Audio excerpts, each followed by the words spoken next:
Doctor صاحب one last question, dollar جس طریقے سے ہمیں ہٹ کر رہا ہے، is there any way to stop it? ہمیں ڈی پیک کر سکتے ہیں یا نہیں؟ دیکھیں اسٹاپ جو ہے یہ جان بوجھ کے کیا جا رہا ہے، جو جان بوجھ کر رہا ہے اس کو ہٹائے وہاں سے، یہ ٹھیک ہوگا۔ نہیں، یہ آپ نے بڑی اہم کی ہے، جان بوجھ کے میرے ملک کو کون نقصان پہنچا رہا ہے؟ ڈاکٹر صاحب ذرا رہنمائی فرمائیں، آپ جیسے صاحب علم کا ملتے ہیں، اس کا مطلب ہے سازش کے تحت ڈالر کو اوپر اٹھا کے ہمیں قرضوں کے بوجھ تلے دبایا جا رہا ہے۔ میں تو یہ ڈے ون سے یہ بات کہہ رہا ہوں کہ اکنامکس کے اصول کے خلاف ڈالر جو ہے نیچے گیا ہے۔ جب آپ کا ملک کا ریزرو بڑھتا ہے تو یہ اس بات کی علامت ہے کہ آپ کے ہاں inflow of dollar is more than the outflow of dollar. تو آؤٹ فلو کس کے مد میں ہوتا ہے؟ آپ کی امپورٹ کی پیمنٹ کے مد میں ہوتا ہے اور قرضوں کی ادائیگی کے مد میں ہوتا ہے۔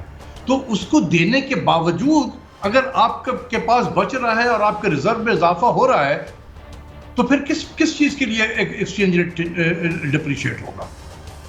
تو یہ جان بوجھ کر کیا گیا۔ یہی تو میں کہتا ہوں بار بار کہ اکنامکس کے اصول کے خلاف کام ہوا ہے۔ ڈاکٹر صاحب یہ کون کرتا ہے؟ یہ بھی تو ہمیں بتائیں نا، ہم یہاں پہ پاکستان دنیا کا واحد میڈیا وہ بتاتا ہے کہ اگلے مہینے ڈالر 170 کا ہوگا، ہو جاتا ہے، اگلے مہینے آپ کہہ رہے ہیں 180 کا ہوگا، ہو جاتا ہے۔ تو یہ کون کر دیتا ہے؟ کوئی خدا رہا اس قوم کو بتائیں۔ یہ ایکسچینج ریٹ کی اسٹیبلٹی کس کی ذمہ داری ہے؟ میری تو نہیں ہے، اسٹیٹ بینک کی ذمہ داری ہے نا۔ جی ہاں۔ اسٹیٹ بینک کو کون چلاتا ہے؟ اس کا نمبر 1 کون ہوتا ہے؟ گورنر ہوتا ہے اس کا۔ بالکل میرے نزدیک وہ بچہ شخص ہے۔ وہ تو ہمارے ملک میں ڈپٹی سیکرٹری کے لیول کے برابر تھا وزارت خزانہ کے لیے، اس کو آپ نے گورنر بنا دیا لا کے یہاں پر۔ اممیچور آدمی ہے۔ مصر سے ہیں وہ تو اسپیشلی لے گئے۔ مصر میں وہ جو IMF کا پروگرام تھا اس کے ساتھ ایسوسیٹ۔ نہیں وہاں بھی IMF کا پروگرام اسی طریقے کا IMF پروگرام چل رہا تھا مصر میں۔ نہیں ڈاکٹر صاحب، یہ جو ساری باتیں آپ بتا رہے ہیں کہ مصر میں ڈبو کے آ گیا، تو کیا پرائم منسٹر صاحب کو یہ حقائق نہیں پتا کہ جسے گورنر اسٹیٹ بینک لگایا گیا ہے وہ ایلیجیبل نہیں ہے اس چیز کے؟ یہ تو جب آپ ملے تو آپ پوچھ لینا، میں کیا پوچھوں گا؟ میں تو یہی بتا تو سکتا ہوں کہ یہ اس پرائم منسٹر کو آپ یقین کریں کہ اتنا مس گائیڈ کیا ہے ان کی اکنامک ٹیم نے، ایک کافی عرصے تک کرنٹ اکاؤنٹ میں پھنسا دیا۔ کرنٹ اکاؤنٹ سرپلس، بس ہر چیز ٹھیک ہو گئی ہے اور ٹرن اراؤنڈ ہو گیا ہے اکانومی میں۔ اب پرائم منسٹر بول رہا ہے تو ہر وزیر جس کو کچھ سمجھ نہیں ہے ان سب الفاظ کے، وہ بھی بولنا شروع کر دیتے ہیں بس یہ ٹرن اراؤنڈ ہو گیا ہے، سرپلس ہو گیا ہے۔ اب کتنے چلا گیا سرپلس؟ اسی سرپلس جنریٹ کیا گیا ہے، اس نے بہت زیادہ تباہی پھیری ہے اس ملک کی۔ اور میں چیخ کے بتاتا رہا کہ سر یہ جو سرپلس جس طریقے سے آپ کو حاصل کی جا رہی ہے یہ 10 بیماریوں کو جنم دے رہا ہے، 10 بیماریوں کو یہ جنم دے رہا ہے۔ سمجھنے کی کوشش کریں، لیکن بس بہت آپ نے you are on the target, اور بہت آپ نے ہمیں انلائٹن بھی کیا، اور بہت سارے اس میں شاید جواب بھی مل سکے۔ آپ کا بہت شکریہ۔